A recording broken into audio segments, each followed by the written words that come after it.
right, yo, y'all check out my Michigan rappers King Sound and G Mac Cash.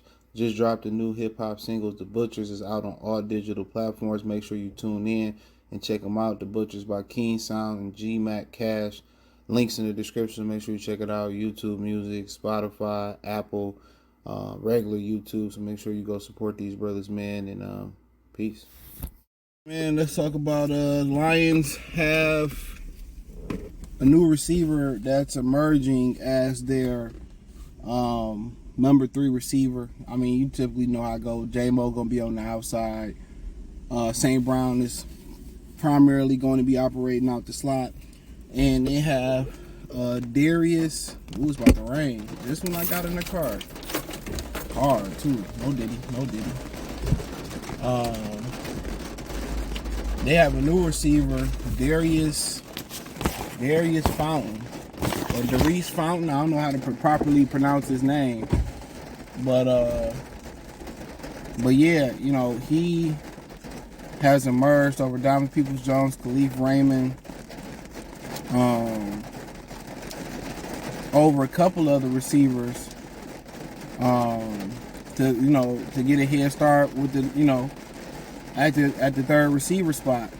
And what's pretty much being said is that, he's what they're looking for, a bigger body receiver, athletic receiver. He's made some big catches, 80-yard touchdowns, repping with the ones, made some catches over Terry Arnold. He was a 5th pick in Indianapolis Colts, I think about 6 seasons. He's been in the league about 6 seasons, but, he pretty much came out of nowhere. And one of the reasons he came out of nowhere is because when he was with the Colts, and the Colts who drafted him,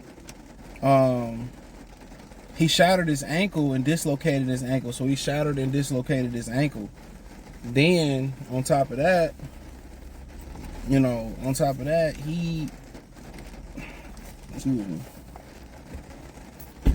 also, he came back from that. Then, when he was getting ready to come back from that, they found that he dislocated his, his fibula was fractured from that. So, once they got the ankle together, they didn't notice the fibula was fractured, so he was out for a while after that.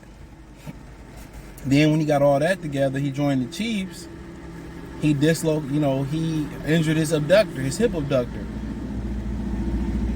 So once he, disrupted the hip abductor, he had the issue with the hip abductor, adductor, hope I'm saying this right. And now he's here now, and now he said he's 100% healthy and able to make plays. What's so funny is him, he had a friend, and then Khalif Raymond, both convinced him to not to quit football, to continue to keep going in football, to continue to keep striving for greatness in football, and not to quit. He was on the verge of retiring. I mean, if you shattered your ankle, dislocated your ankle, fractured your fibula, had a hip issue. You know what I'm saying? You had all that going on, shit. You know what I'm saying? Like, of course you ain't gonna wanna play no more. I mean, that's a lot of injuries to be going down in just in your lower body. Ain't like he had a shoulder issue or a torso or a chest issue. This dude had all lower body issues, and now apparently, his friends encouraged him to give him one more shot, and now he doing his thing in Lions camp, and he's emerged as a receiver they looking for. You look at the other guys, Donovan Peoples-Jones, about 6'3", athletic, get down the field. Khalif Raymond, athletic. And, you was hearing that Brad Holmes in 97 won the ticket. He said we didn't want to go out and get another receiver because we like where J-Mo is. We like Donovan Peoples-Jones. We like Antonio Green. Or Antoine Green, excuse me. Now you're looking at the situation as if J-Mo panned out, right? But you needed 2 of those receivers to pan out. And Daurice, hopefully I'm saying his name right, Daurice Fountain, he's been the one to pan out. He's the one that took the bull by the horns, him and J-Mo. So it was a guy they didn't even account for to come in and actually, do his thing. So, we find it funny when you got a great eye for talent, 6'2", athletic, 4'5'1", and he got the best of Tyrion. He going against the ones doing this. So if it translates in preseason and he can stay healthy, it seems like the job is his. So, J-Mo, doing what he doing, developing. And now this guy, coming out here doing what he got to do, and he got the body type that they look for on the outside. you know, they might just hit a lick.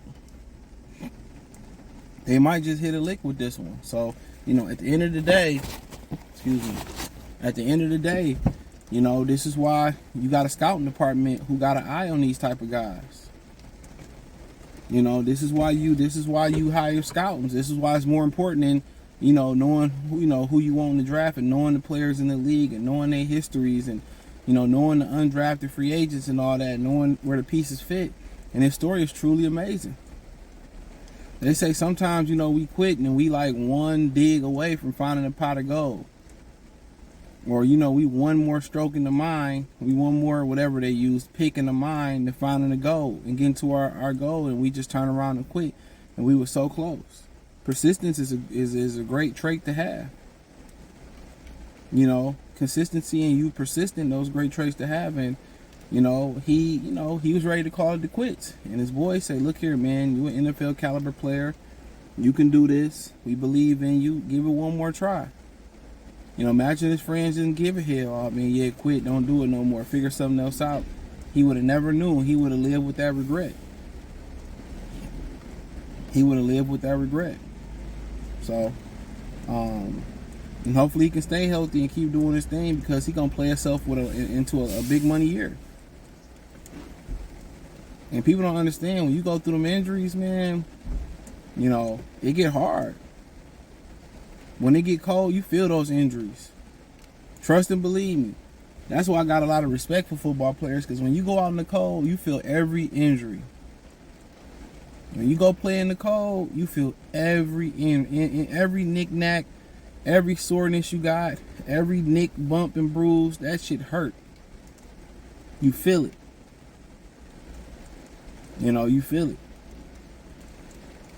You feel that shit for sure, for sure. So, you know, at the end of the day, man, I just think that the story is an amazing story. And if he can come back and get anywhere close to 1,000 yards, I mean, I believe, I know we're a ways from that, but I believe you got to get him the comeback player of the year. That's one of the greatest comeback stories that don't involve self-inflicted wounds like drugs and crime and a reform to their life. Like, this is a straight injury, you know. So, yeah, man, I mean, but it was an unlikely guy to step up and be the number 3 receiver. You know, and if he can keep going, it's early in camp. But when you're making plays when the pass come on, that's the audition that you need. You know, so that's the audition that you need. So, you know, so yeah, man. I mean, it is what it is, man. So, let me know what you girls and guys think. Thumbs up the video, share the video, subscribe to the channel. The subscribe button is the bell icon button. Hit all notifications, increase your chance to get notifications. We go live or drop video. Financially, want to support the channel. Cash App, $CJGood313. Venmo, CJGood313. PayPal link in the description. Hit the link tree. Find me on X, Instagram, Spotify, Anchor, Cash App, Venmo, PayPal. Appreciate the love and support. Peace.